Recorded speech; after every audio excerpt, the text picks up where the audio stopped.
everyone, welcome back to my channel. I'm Norma Liz, for those of you who don't know me.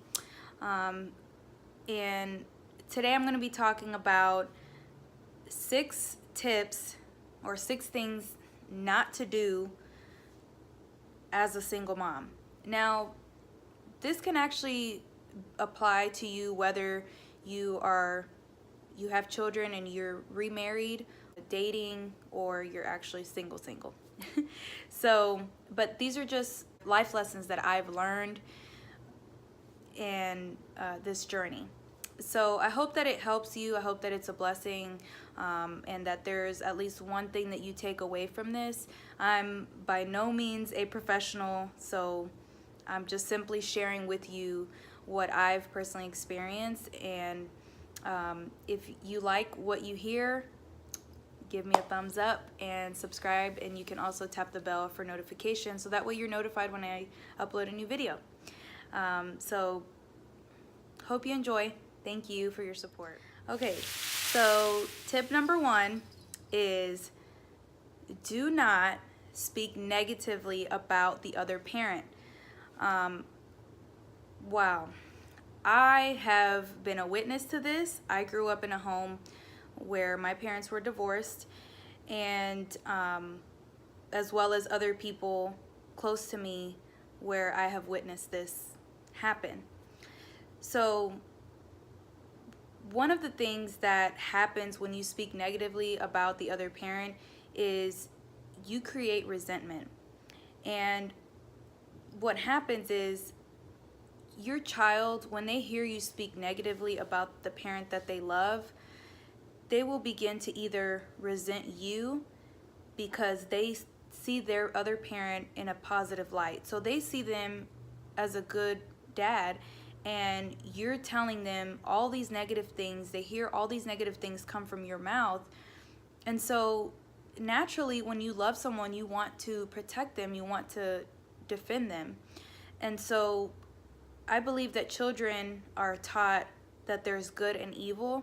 So when they begin to see their parent as good, they will start to see you as evil. Or it could also be the opposite. They will begin to believe the things that you say because it may be true, but what happens is you are planting a seed of negativity. You're just planting that seed of gossiping and just talking bad about people.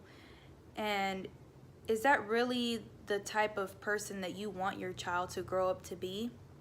If all they hear is negativity, all they hear is nagging, all they hear is just negative things coming out of your mouth about the other person, even if you have every right in your mind to say those things, they will do the same thing when they grow up.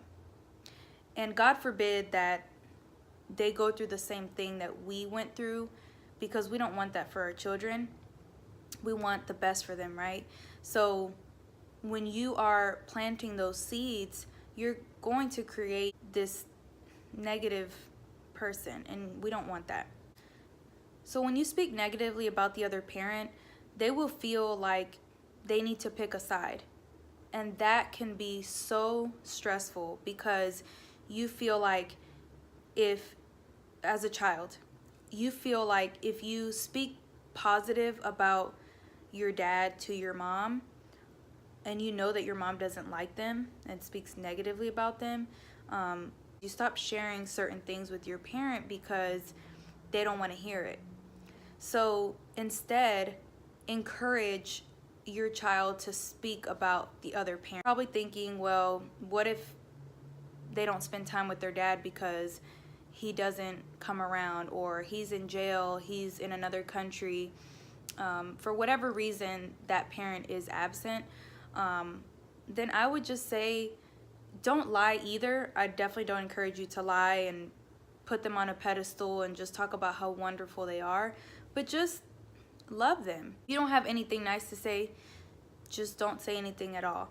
And honestly, sometimes certain things are just better left unsaid, and instead pray for them and do what you can to be positive around your children. Another thing that happens when you speak negatively is you're showing your child who you truly are. Because it shows your character, it shows what you believe. So if you claim that you love Jesus and you have a relationship with him, you're redeemed, you're saved, your actions and your fruit is opposite of what you are teaching your child.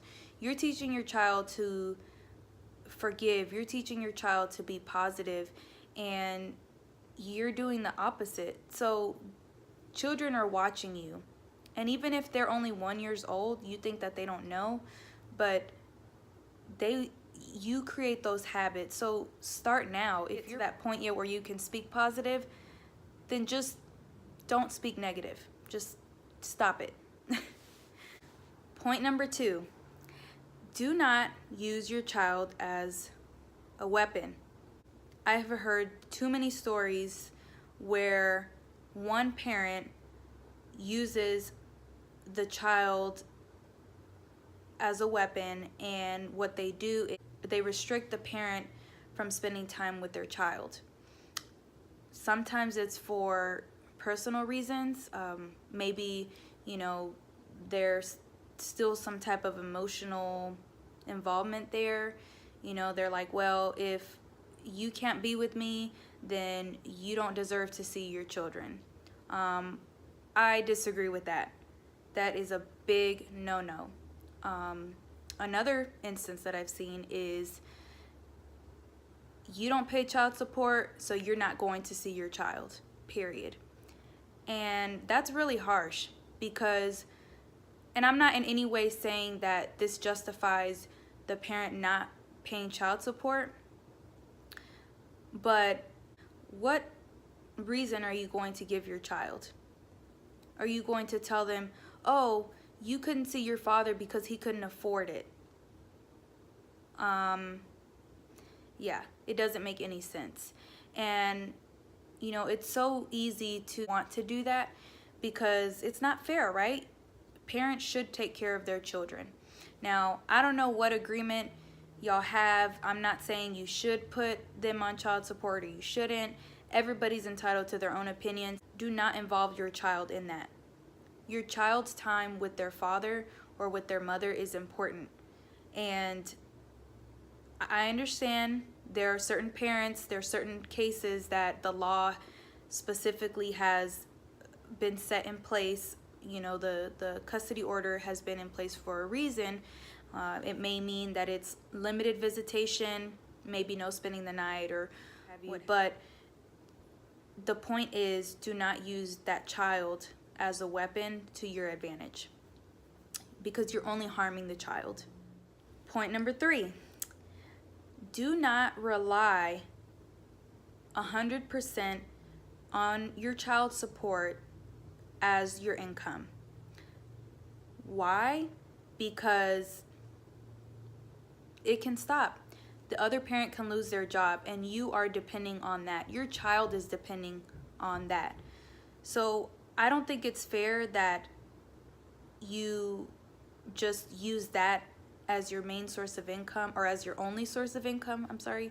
I believe that you shouldn't rely on it because you should be able to find ways to generate income, whether by having a full-time job, part-time job, if you're in school, or for whatever reason you're not able to go to work, then I would say to find a way to generate some stream of income.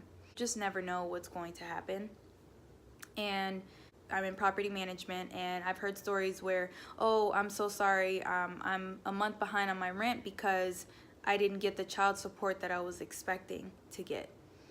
And so now, because you've been relying on this child support, you are now going to be homeless because you were not a good steward over your finances and you were not able to get and find those resources so that you can provide for you and your kids.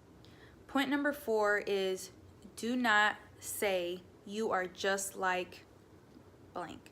So you are just like your father, you are just like your mother. This is huge, because what happens is, even if you mean it in a good way, oh man, you're just like your dad and he's a great man, and your child sees him as a great dad, what happens when your child sees something in his father that he doesn't agree with or that he doesn't like?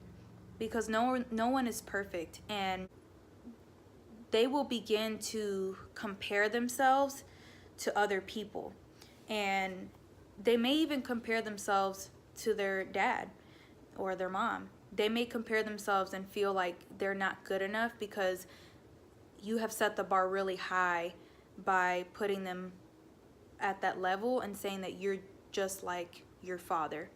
And if their father is a good man, their father is successful, and they're not at that level, they may feel disappointed, and they may feel,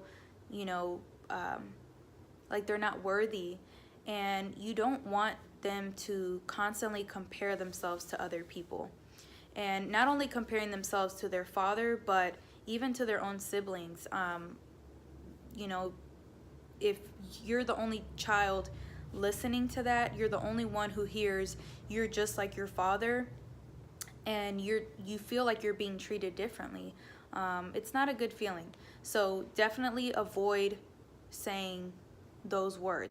Point number 5 is, do not use them as the messenger, as the person who is having to communicate for you.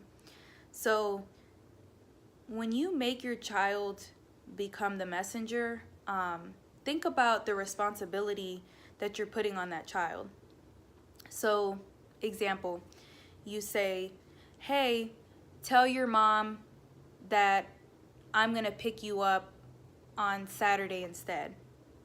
So now the child goes back and says to the mom, hey, my dad said he's going to pick me up. And you're as the mom is saying, that's not going to work because for whatever reason. So now what happens is the child has to go back and forth relaying the message, and if you are disagreeing, they are now a part of that disagreement. So do your best to communicate directly with the other parent. I've actually heard of instances where it just got to the point where the mom and the dad, just couldn't communicate because there was insulting going on or whatever reason, but the new wife or the husband was actually communicating with the other parent. I think that's a great idea too. If, every single time you talk, it turns into an argument and they have their wife or husband that you can communicate with, then try going that route. If y'all didn't work out, y'all got divorced for not being able to communicate, what was the point of getting divorced then? Because I hear a lot of people say, and I say this as well, we just couldn't communicate, we couldn't get along. And so you want the best for your child, and you say, this is the reason why we split up, this is the reason why we divorced, is because we don't want our children to grow up in this hostile environment. So what was the point of you not seeing each other every day, not living under the same roof then? I would think that now that you do not have to see this person every single day, or even if you do, but now that you no longer are in a relationship with them intimately, you can now begin to communicate more effectively, I would think. So think about it. You are showing your children that you both are not mature enough to communicate effectively. So when you can communicate effectively with no insulting, speaking clearly, then you show your children that there is peace. They don't feel that tension. So I know it's easier said than done sometimes because the other parent just doesn't comply. But as long as you do your part, you continue to show them that you do try, you do call, you do reach out, even if the other person isn't doing it. Another point that I want to bring up, if your child's father or mother is in jail or, is just absent for whatever reason, do your best to still keep the communication between them. If they're in jail, maybe that means them sending letters to them. If they're out of the country, maybe figuring out a way that they can communicate. So, and the reason I say this is because you will show that regardless of how you feel about that other person, you are showing them how to love like Jesus. And even if they're not deserving, just showing them to love like Jesus loves. Pray with your child and have your child pray with you for their father, that God protects them, that God maybe sends someone to minister to them, just to wherever they are, for God to transform them and for God to find them wherever they're at. And last but not least, point number 6 is do not make it about you. And the point I want to make with that is I'm reminded of a story in the Bible. It can be found in 1 Kings chapter 3, verse 16 through 28. I'm not going to read all of it because it is pretty long, so I will summarize it. And basically, it's a story about 2 prostitutes or 2 servants. And they both had a baby that were about 3 days apart. And one of the women fell asleep and accidentally killed her baby. So when she found her baby, she, in the middle of the night, switched that baby with the other woman's baby. So when the other woman woke up, she found her baby, and as she began to look at the baby closer in the daylight, she realized that that was not her child. So she told the other woman that this was not her child, and they argued back and forth, and they went to the king. So King Solomon ordered for someone to bring a sword to slice the baby in half. And he said that because both of them were claiming the same thing. They were saying, this is my baby, and that the dead baby is hers. So in order to come to an agreement, he said, slice the baby in half so that you both get a piece of the child. And the birth mom, the one who was actually the mother, pleaded, please no, don't kill the child. She can have the baby. I don't want to harm my child. So the other woman whose baby had died said, split the baby in half, that way neither one of us gets the baby. So the king ordered that, he said, the mother who does not want to harm the child is the mother. So he granted, and he judged that she got to keep her baby. And this story is so powerful to me because it just shows how we as parents have to be willing to sacrifice certain things.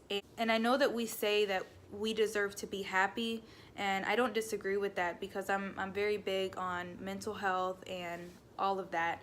But what I mean is that sometimes it means sacrificing things that we don't want to do. We don't want to have to talk to the dad. We don't want to have to talk to the mom. But we do it because we want the best for our children. We have to think of their best interests. Even if we don't feel like they should be a part of their life because they're not a good father, if you're praying for them, that is one of the prayers to include. Just pray that they become the father that you want for your child, that they become the mother that you want for your child. And so that the child is able to love both parents and be happy. So there are certain things that, you know, you have to give up. And it's not always about you.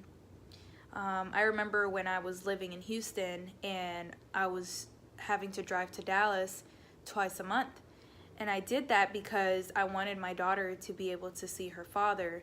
And even if I was tired, I would get off from work, and that was the last thing I wanted, was to drive 4 hours and sit in traffic on a Friday. But I did it because I know how important my daughter's relationship with her father is. And I'm not saying, you know, I'm perfect. There's a lot of things that I still have to improve, but these are just some things to think about, you know, that it's not just about you. And the reason this is kind of, the reason that, like I said, the story is so powerful is because think about that mother who was willing to give up her child to another mother because she wanted to protect her child. I know that we think sometimes that we want to, I know that sometimes we think that we are protecting our children by keeping them away from their parent, but honestly, it's not always the case. And if you have a genuine concern for your child's safety, then I would say to get the police involved and get the law involved, because if you really feel that you have a genuine concern like abuse, I'm not saying just put your child in that place. Maybe you can get limited visitation or a court order with something that will protect your child. So I've heard this from someone before where the new spouse does not like the children. And what do you do as a mom when your children have to go to a house where that step-parent doesn't like your kids? What you can do is pray for them. Again, communicate with the other parent and say, hey, whatever is happening needs to be addressed. And if you're communicating with each other, communicate that. So in conclusion, you know, don't speak negatively about the other parent.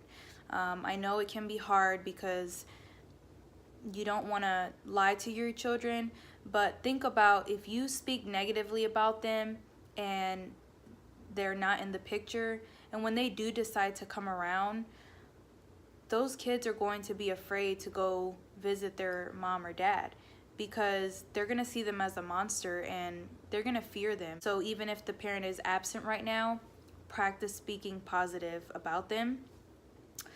Practice forgiveness. Pray for the other parent. Think in your child's best interest, and just encourage that relationship with the other parent. Everything that you do can be found in the Bible. Those fruits of the Spirit, you can find those in the Bible and apply that to your life, and so that you can raise your children to be that way as well. So I hope this video blessed you.